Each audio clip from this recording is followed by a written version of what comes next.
আব্দুল্লাহ ইবনে মুবারক রহমতুল্লাহ আলাইহি বলেন, বাইতুল্লাহ তোয়াফ করতেছি, হঠাৎ করে দেখি একটা মানুষ খাসা মাথায় নিয়ে তোয়াফ করতেছে।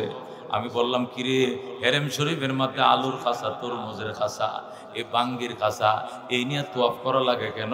আল্লাহর ঘরের সামনে স্বর্ণের টুকরা পরে থাকলেও তো কেউ ধরে না।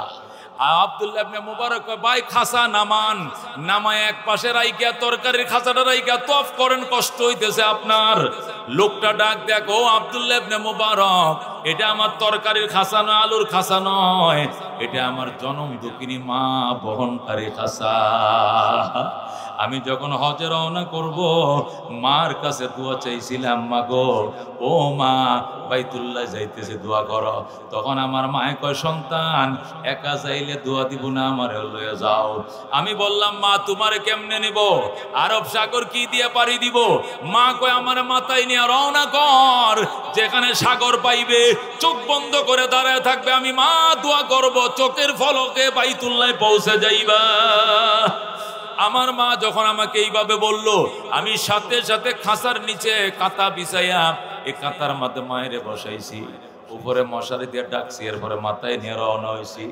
যেখানে নদী পাইছি, নালা পাইছি, মা দোয়া করছে, খেওয়া বিহীন পার হয়ে আল্লাহর ঘরে পৌঁছে গেছি।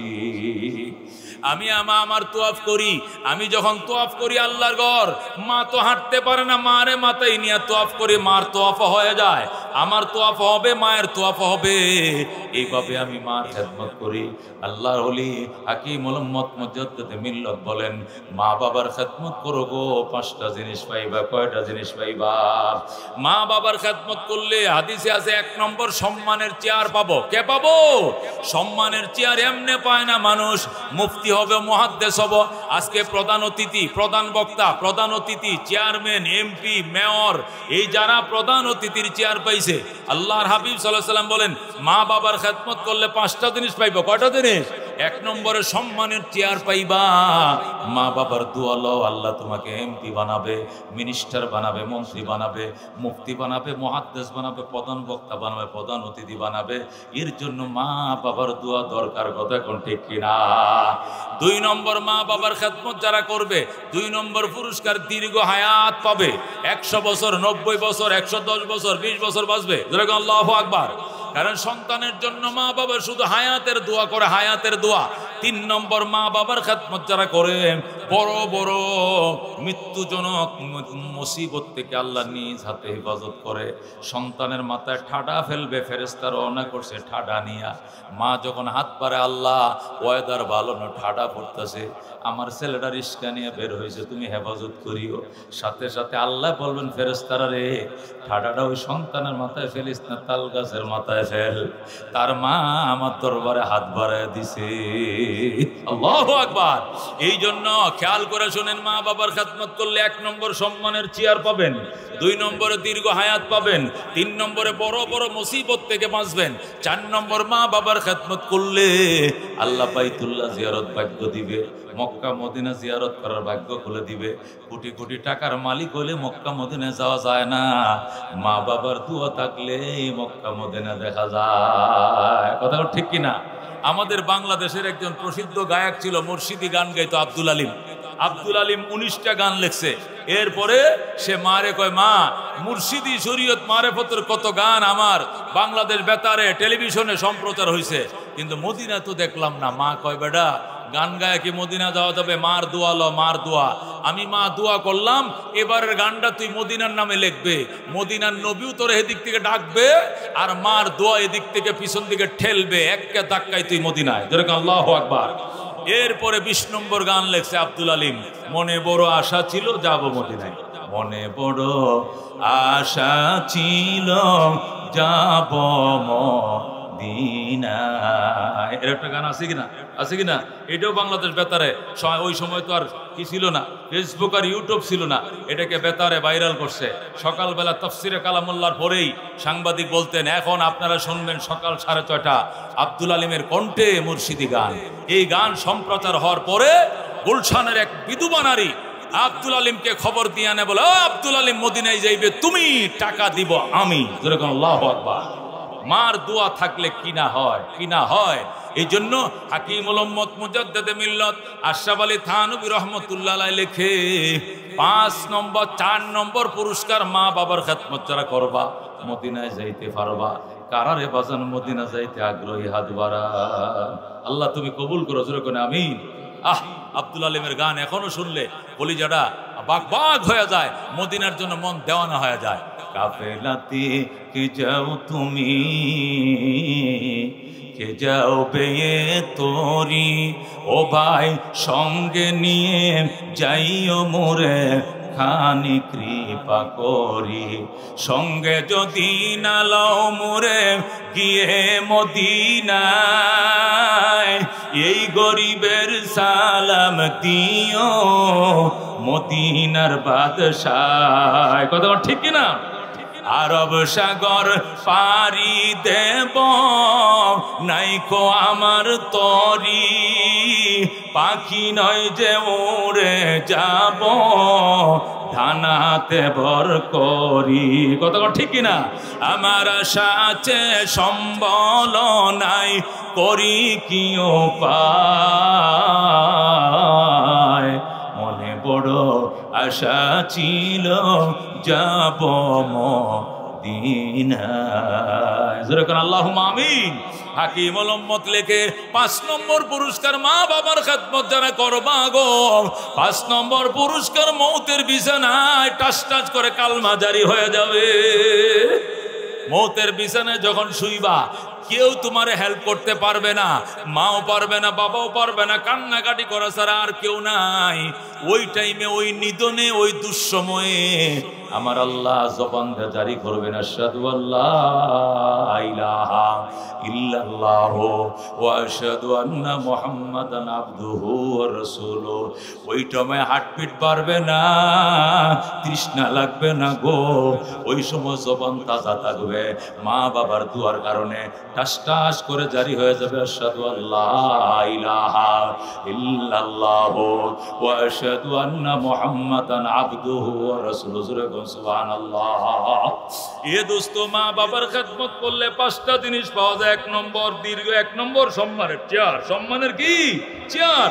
2 নম্বরে দীর্ঘ হায়াত। 3 নম্বরে বড় বড় মুসিবত থেকে রক্ষা করবেন আল্লাহ।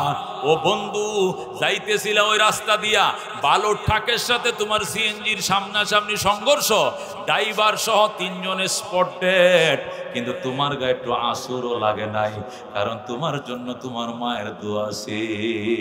আল্লাহু আকবার। দুর্গা দরগা গায়রুল্লাহ, বলেন দুর্গা দরগা গায়রুল্লাহ, বাজার মাজার গায়রুল্লাহ, লা ইলাহা জোরে লা ইলাহা, নাই কোনো মাবুদ আল্লাহ ছাড়া, পড়ো লা ইলাহা ইল্লাল্লাহ, সুবহানাল্লাহ ওয়ালহামদুলিল্লাহ, লা ইলাহা ইল্লাল্লাহ, লা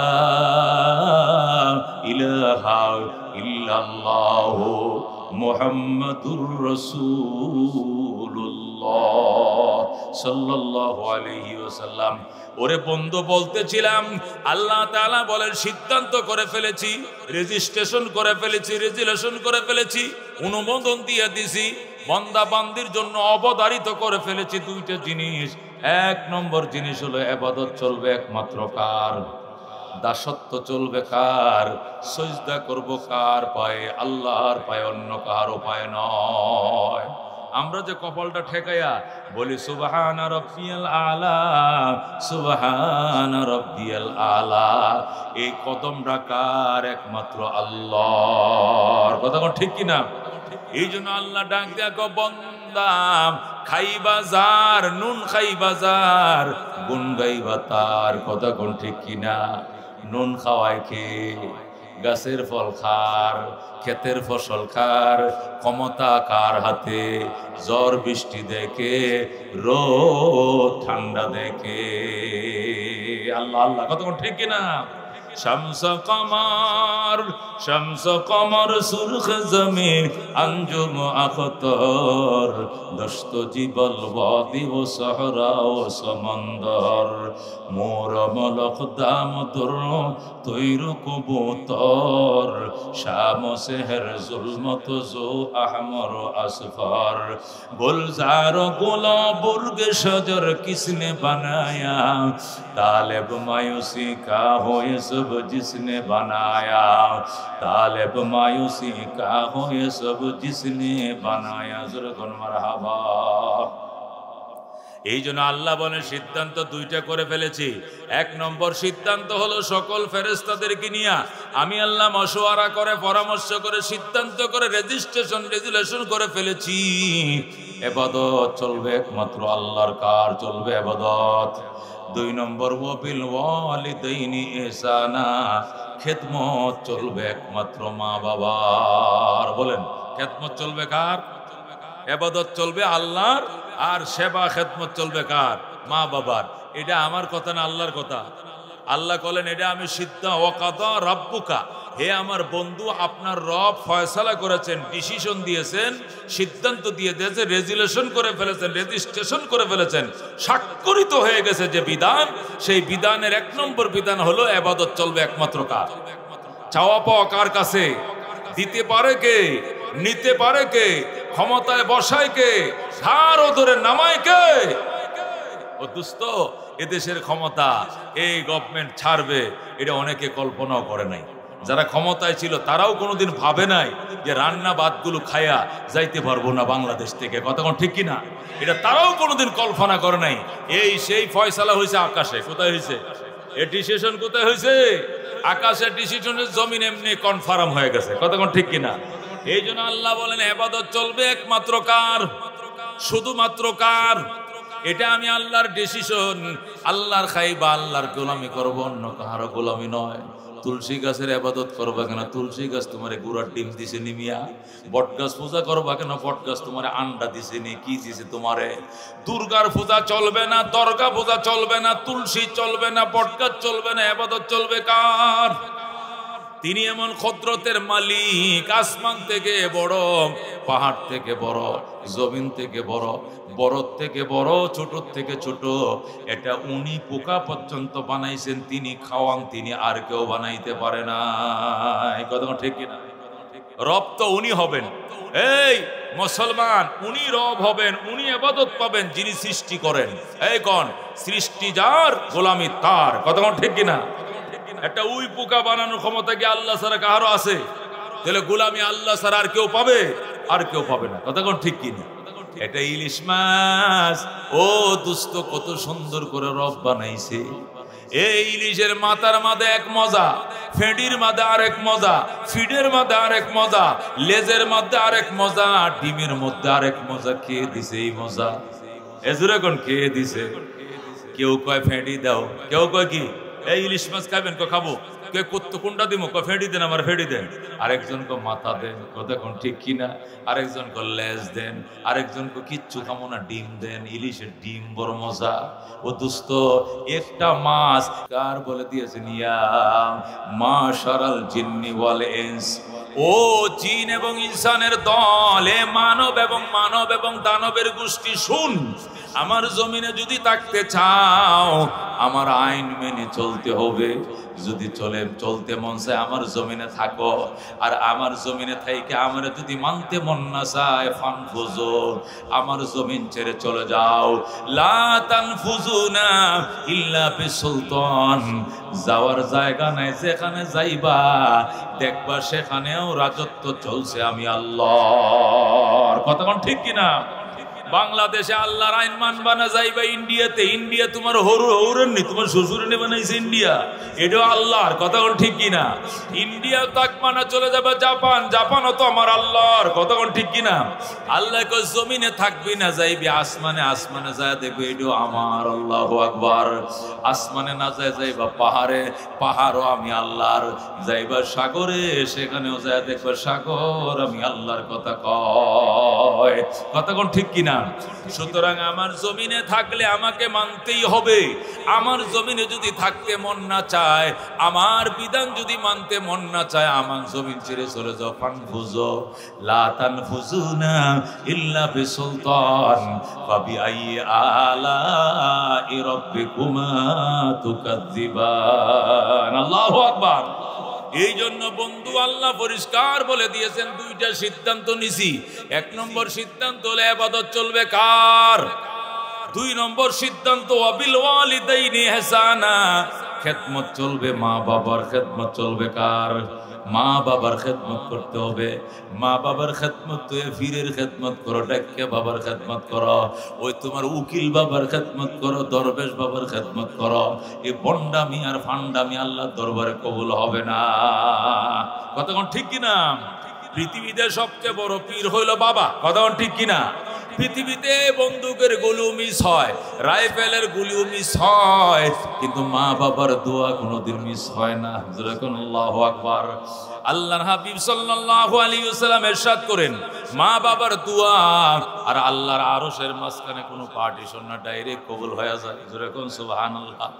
এই জন্য দোস্ত, আল্লাহ রাব্বুল আলামিন কোরআনের মধ্যে ইরশাদ করেন, ইমাম ইয়াবলুগান্না ইনদাকাল কিবারা আহাদুহুমা আও কিলাহুমা ফালা তাকুল লাহুমা উফিন ওয়ালা তানহারহুমা ওয়া কুল লাহুমা কাওলান কারীমা ওয়াখফিদ লাহুমা জানাহা যুল্লি মিনার রাহমা ওয়া কুর রাব্বিরহামহুমা কামা রাব্বায়ানি সগীরা। বলেন সুবহানাল্লাহ। আল্লাহ বলেন, বৃদ্ধকালে যদি মা বাবার একজনকে পাও, যদি মা বাবার একজন বেঁচে থাকে অথবা উভয়জন বেঁচে থাকে, মাও বেঁচে আছে বাবাও বেঁচে আছে, আল্লাহ কো ফালা তাকুল লাহুমা উফিন ওয়ালা তানহারহুমা, এই মা বাবার সঙ্গে উফ শব্দটা করবা না, প্রতিবাদ করবা না, ধমক দিবা না। ওয়া কুল লাহুমা কাওলান কারীমা, মা বাবার সঙ্গে নরম নরম কথাগুলো তুমি বলবা। ছোট কালে তুমি যখন ছোট ছিলা, তুমি কত ধরনের বলবে তুমি করছো মা বাবার সঙ্গে, মা বাবা কোনোদিন বিরক্ত হয় নাই। এখন মা বাবার বয়স হয়েছে, বুড়ো হয়েছে, বৃদ্ধা হয়েছে, এখন ওরা ছোট হয়ে গেছে, একটা কথা বারবার বলে, একটা কথা বারবার জফে। ছোটবেলায় তোমার প্রতি যেরকম বিরক্ত হয় নাই, তুমিও মা বাবার প্রতি বিরক্ত হতে পারবা না। কতক্ষণ ঠিক কিনা?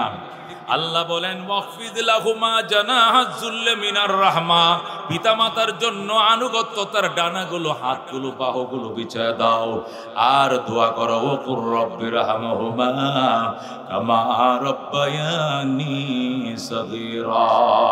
হে আমাদের প্রতিপালক, আমাদের আব্বা আম্মা আমাদের প্রতি ছোট কালে যেরকম দয়া মায়া করেছিলেন, তুমিও গো আমার মা বাবার প্রতি এমন দয়া করো। এইভাবে দোয়া করতে হবে। নবী বলেন, রাব্বিরহামহুমা কামা রাব্বায়ানি সগীরা। এই দোয়াটা যদি মা বাবার জন্য সন্তান 1 সপ্তাহ একটানা করে 7 দিন পর্যন্ত করে, এই দোয়াটা 7 দিন করার সাথে সাথে 8 দিনের মাথায় আমার আল্লাহ মা বাবার জীবনের সব গুনাহ মাফ করে দিবেন। বলেন সুবহানাল্লাহ। এই জন্য দোস্ত, মা বাবা দামি জিনিস। নবী বলেন, ক্বালা রাসূলুল্লাহি সাল্লাল্লাহু আলাইহি ওয়াসাল্লাম হুমা জান্নাতুকা ওয়া নারুকা। নবী বলেন, মা বাবাই তোমার জন্য জান্নাত, মা বাবাই তোমার জন্য জাহান্নাম। মা বাবার দোয়া লও, খেদমত করো, কপালে লেখে লো তুমি জান্নাতি। আর যদি মা বাবার কষ্ট দাও আর মা বাবা বদদুয়া করে, কপালে লেখে লো তুমি জাহান্নামে। জোরে বল নাউযুবিল্লাহ। قال رسول الله صلى الله عليه وسلم رضا الرب في رضا الوالدين وسخط الرب في سخط الوالدين। আল্লাহর হাবিব বলেন, আল্লাহর সন্তুষ্টি মা বাবার সন্তুষ্টির উপর নির্ভরশীল, আল্লাহর অসন্তুষ্টি মা বাবার অসন্তুষ্টির উপর নির্ভরশীল। সুতরাং মা বাবারে খুশি করো, আল্লাহও খুশি হয়ে যাবেন। আল্লাহর হাফেজ সাল্লাল্লাহু আলাইহি সাল্লাম ইরশাদ করেন, ইন্নাল জান্নাতা তাহতা আকদামিল উম্মাহাত। সাহাবায়ে কেরাম রে, জান্নাত মা বাবার পায়ের নিচে। সুবহানাল্লাহ কোন, জান্নাত মা বাবার পায়ের নিচে। ইন্নাল জান্নাতা তাহতা আকদামিল উম্মাহাত, জান্নাত মা বাবার পায়ের নিচে। ও দোস্ত, এই জন্য মারে খুশি করো, বাবারে খুশি করো। তুমি টাকা ইনকাম করো, মা বাড়িতে বয়া বয়া খায়, বাবায় খায়, এই জন্য ফোনটা ধরে মা বাবার শুধু বকাও, মা বাবার গালি দাও। 18 ঘন্টা 12 ঘন্টা তারা ডিউটি করি রে মা, তোমরা তো বয়া বয়া খাও, তোমরা কইতে পারো না কি কষ্ট আমি করি। এইগুলো বইলে মা বাবারে খোঁটা দেওয়া যাবে না। মারে বলতে হবে, মা আমার গায়ে চামড়া দিয়ে আমি তোমারে জুতা বানায় দিলেও তো, এই জুতা তুমি পায়ে দিলেও তোমার দুধের দাবি আদায় হবে না রে মা। কিছুই করতে পারলাম না মা, তোমরা শুধু দোয়া কইরো। আল্লাহু আকবার। মা শুধু দোয়া কইরো, আল্লাহ যেন বাঁচায় রাখে, আল্লাহ যেন সুস্থ রাখে। এই বলে গার্মেন্টসে চাকরি করো, ফ্যাক্টরিতে জব করো, মা বাবার কাছে দোয়া চাইবা। মা দোয়া করিস রে মা, ও বাবা দোয়া করি। ও গো বাবা, অনেক কষ্ট করে পরিশ্রম করি, তোমাদেরকে খাওয়াই, তোমাদের জন্য টাকা পাঠাই, এতে কোনো দুঃখ নাই মা, আমার মনে বড় শান্তি, আমি মা বাবার খরচ বহন করি। সুবহানাল্লাহ। দোস্ত, আল্লাহর হাবিব সাল্লাল্লাহু আলাইহি ওয়াসাল্লাম হাদিস শরীফে ইরশাদ করেন, মা বাবার চেহারার দিকে তাকাও, মায়ার নজর তাকাইও, মহব্বতের নজর তাকাইও। নজরটা ফিরানোর আগে কবুল হজের সওয়াব লেখা দিবে আমার আল্লাহ। আল্লাহু আকবার। হাদিসটা বুখারী শরীফ 2য় খণ্ড, বাবুন ফি বিররিল ওয়ালিদাইন, মা বাবার সঙ্গে উত্তম আচরণ করো। ওই চ্যাপ্টারের মধ্যে ইমাম বুখারী হাদিস আনছে, যে ব্যক্তি মা বাবার দিকে মায়ের নজরে তাকাইবে, নজর ফিরানোর আগে আল্লাহ তাকে হজ কবুল হজের সওয়াব দিবে। সাহাবী বলে, ইয়া রাসূলুল্লাহ, ইয়া হাবিবাল্লাহ, আমরা 51 ভক্ত ফ্যামিলি, একসাথে খাই ঘুমাই, ডেলি তো মার চেহারা কতবার দেখি, বাবার চেহারা দেখি, বারবার দেখলে কি বারবার হজের সওয়াব হবে? রাসূল বলেন, ওয়ালাউ কানা ফিল ইয়াউমি মিয়াতু মাররা, একদিনে যদি তুমি 100 বার তাকাও, আল্লাহ তোমাকে 100টা কবুল হজের সওয়াব দিবে। জোরে বলো সুবহানাল্লাহ। এই জন্য দোস্ত, মা বাবাকে কখনো অশান্ত করা যাবে না, ব্যথা দেওয়া যাবে না, কষ্ট দেওয়া যাবে না। মা বাবার দিকে নজর নজর মায়ার নজর থাকবে। আল্লাহর হাবিব সাল্লাল্লাহু আলাইহি ওয়াসাল্লাম নিজের মাকে ছোটকালে হারাইছেন। এই জন্য নিজের দুধ মা হযরতে হালিমা সাদিয়া রাদিয়াল্লাহু তাআলা আনহাকে আল্লাহর হাবিব অত্যন্ত আদর করতেন। দুধ মা ওই তায়েফ থেকে নবী খবর দিয়ে মক্কা নগরে আনতেন। নবীজি মা আসতেছে শুইনা রাস্তায় দাঁড়ায় থাকতেন, পথের পাশে দাঁড়ায় থাকতেন, মা আমার মা আইতেছে। সাহাবায়ে কেরাম বলতেন, নবী গো, আপনার মা তো কবে মারা গেছেন, আবার মা কই পাইলেন? উনি আমার দুধ মা, ওনার কলিজার দুধ খাইয়া আল্লাহ আমারে বড় বানাইছে। আল্লাহ নবী সাল্লাল্লাহু আলাইহি ওয়াসাল্লাম রাস্তার পাশে দাঁড়ায় থাকতেন, আর যখন হালিমা সাদিয়া গোড়ার থেকে নামতে চাইতেন, নবীজি নিজের গায়ের চাদরটা পিছায়া দিয়ে বলতেন, মা এখানে বসো, মা আমি আমার গায়ের চাদর তোমার জন্য বিছিয়ে দিলাম, মা গো তুমি আমার গায়ের চাদরে বসো। মা, ও মা, তোমার কি খাইতে মন চায় গো মা? আমাকে বলো, আমি নবী কলিজা ছিঁড়ে তোমাকে খাওয়াইতে রাজি আছি। আল্লাহু আকবার। এই জন্য দুস্থ মা ময়াকার মা মা মা, ওই মদিয়াই মসজিদ, এই মদিয়াই মন্দির, এই মদিয়াই মোহাম্মদ, এই মদিয়াই মসজিদ, এই মদিয়াই মাদ্রাসা, কথা কোন ঠিক কিনা? এই মদিয়াই ময়াকার মা, আমার আদরের মা। এই জন্য দুস্থ গো, খেয়াল করে বয়ানটা শোনো, চোখ দিয়ে 2 ফোঁটা পানি বের করার চেষ্টা করো। আল্লাহ নবী সাল্লাল্লাহু আলাইহি ওয়াসাল্লাম হযরত মুআজ ইবনে জাবলকে ডাক দিয়ে কহে, মুআজ লা ওয়ালা তাওকান্না ওয়ালিদাইক, মুআজ রে মা বাবার নাফরমানি করিস না, মুআজ মা বাবার নাফরমানি করিস না। ওয়াইন আমারাকা, যদিও তোর মা বাবা তোরে হুকুম করে, আনতা খুরুজা মিন আহলিকা, বউ তালাক দেওয়ার জন্য বউ তালাক দিতে রাজি হয়ে যাইও, তবু গো মা বাবারে তুমি আলাদা করে দিও না। প্রয়োজনে বউ তালাক দিতে হবে, তবু গো মা বাবা তালাক দেওয়া যাবে না। আল্লাহু আকবার। হে দোস্ত, হযরতে মুআয ইবনে জাবালকে নবীজি মক্কা মদিনা থেকে মুআযকে পাঠাইছিলেন কোথায়? ইয়েমেনের গভর্নর করে পাঠাইছিলেন। মদিনা থেকে মুআযকে ইয়েমেন পাঠাইলেন। হযরত মুআয যখন গভর্নরি চাকরি নিয়ে যাচ্ছিলেন কোথায়? ইয়েমেনে। ওই টাইমে মা বাবারে নিয়ে নবীজির সামনে দিয়ে মুআয যাইতেছিলেন। তখন আল্লাহ নবী বললেন, মুআয এত মানুষ কেন সাথে? উনি আমার আম্মা, উনি আমার আব্বা, উনি আমার বড় বউ, উনি আমার ছোট বউ, উনি আমার মেজো বউ, এই কয়টা আমার ছেলে, ওই কয়টা আমার মেয়ে। 22-23 জন সদস্য নিয়ে হযরত মুআয ইয়েমেন যাইতেছে। নবী বললেন, এত মানুষ কেন? আমি গোটা ফ্যামিলি নিয়ে যাইতেছি, কারণ আমার আব্বা আম্মা আছে, আমার বিবিরা আছে, আমার বাচ্চারা আছে, আমি সব নিয়ে মদিনার থেকে ইয়েমেনের উদ্দেশ্যে গেলাম। আল্লাহ নবী ডাক, দেখো মুআয, আমার সাথে আর দেখা হয় কিনা জানো না, হয়তো দেখা নাও হতে পারে। মুআয, শেষবারের মতো কিছু ওসিয়ত তোমাকে করে দেই, শোনো মুআয। 1 নম্বর ওসিয়ত হলো লা তুশরিক বিল্লাহ। মুআয রে, আল্লাহর সাথে কাউকে শরীক করবা না। ওয়া ইন কুতিলতা আও হুররিকতা, যদিও তোমাকে হত্যা করা হয় অথবা তোমাকে জ্বালিয়ে দেওয়া হয়, তোমাকে যদি হত্যা করা হয় অথবা জ্বালিয়ে দেওয়া হয়, তারপরেও মুআয আল্লাহর সাথে কাউকে শরীক করবা না। 2 নম্বর ওসিয়ত, ওয়ালা তাউকান্না ওয়ালিদাইক, হে মুআয, মা বাবার নাফরমানি করিও না। ওয়াইন আমারাকা, যদিও তোমার মা বাবা তোমাকে হুকুম করে, আনতাখরুজা মিন আহলিকা ওয়া মালিকা, ফ্যামিলিকে তালাক দেওয়ার জন্য, চাকরি ছেড়ে দেওয়ার জন্য, চাকরি ছেড়ে দিতে হবে, বউ তালাক দিতে হবে, তবু গো মা ছাড়া যাবে না। আল্লাহু আকবার। আল্লাহর হাবিব সাল্লাল্লাহু আলাইহি সাল্লাম যখন বলতেছিলেন, সাহাবী বলে, ইয়া রাসূলুল্লাহ, হাবিবাল্লাহ, মা বাবার কথায় বউ তালাক দিয়ে দিবে এমন সন্তান দুনিয়াতে আসেনি। নবী গো, বহু আছে, বহু আছে, বহু ছিল, এরকম উদাহরণের কোনো অভাব নাই। আর রাহমাতুল লিল আলামিন বলেন, আব্বা জান জাতির পিতা হযরত ইব্রাহিম আলাইহিস সালাম, জাতির পিতা বাবা হযরত ইব্রাহিম থাকতেন ফিলিস্তিনে, আর ওনার ছেলে ইসমাইল থাকতেন মক্কা নগরে। খেয়াল করে শুনেন, ইব্রাহিম থাকতেন ফিলিস্তিনে, ইব্রাহিমের ছেলে ইসমাইল থাকতেন মক্কা নগরে।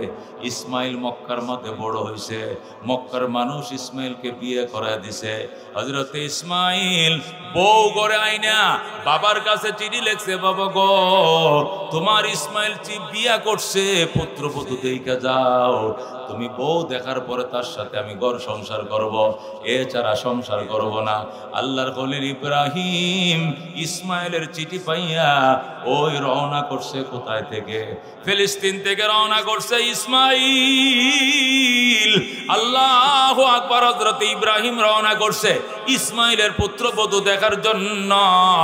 মক্কা নগরে আইসা, আমার দিকে তাকান, মক্কা নগরে আইসা আল্লাহর খলিল ইব্রাহিম ইসমাইলের ঘরে দরে দাঁড়ায় ডাকে, ইসমাইল রে, দরজা খোলো বাবা, আমি একজন বৃদ্ধ মানুষ, অনেক দূর থেকে আসছিলাম।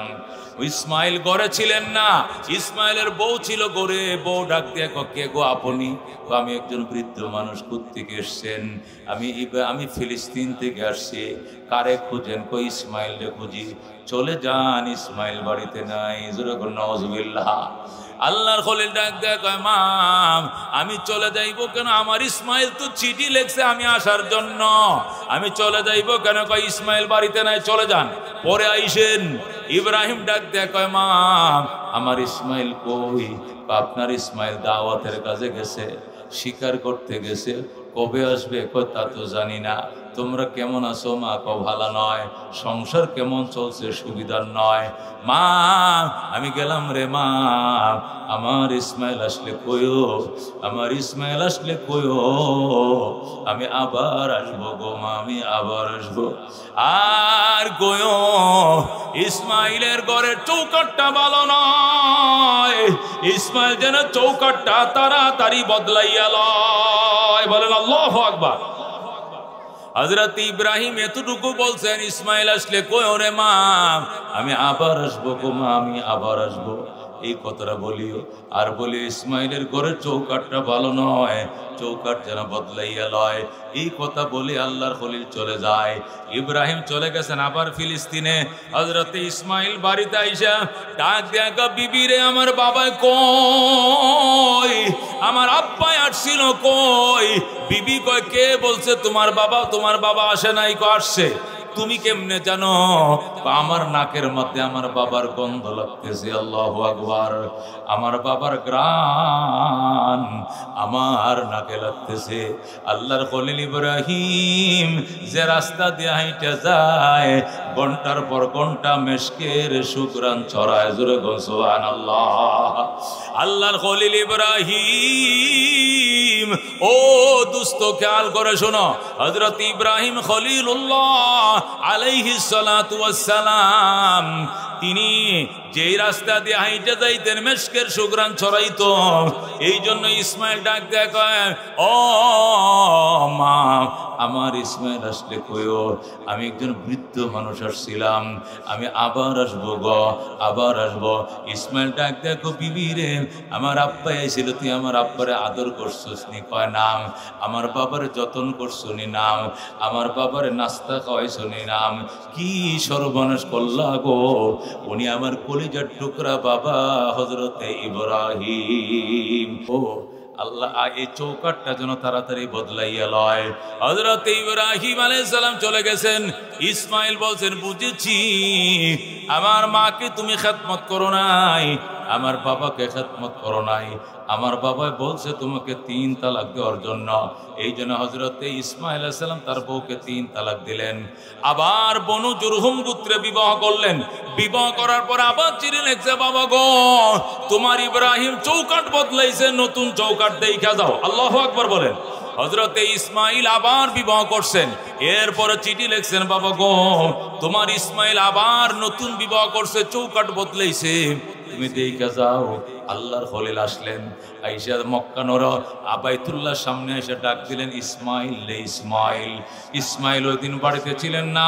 দরজা দিয়া বউ বের হয়ে আসলেন, ডাক দিয়া বললেন, আমার আব্বা জান আসেন, ইসমাইলের ঘরে আসেন, অনুমতির দরকার না। আল্লাহু আকবার। হযরতে ইসমাইল আলাইহিস সালাম, ও দুস্ত আল্লাহর খলিল, হযরতে ইসমাইল আলাইহিস সালাম বিবাহ করলেন মা বাবার কথায়। নিজের বিবিকে তালাক দিয়াম নতুন বিবাহ করলেন। একে বলে মা, একেই বলে বাবা। কথা কোন ঠিক কিনা?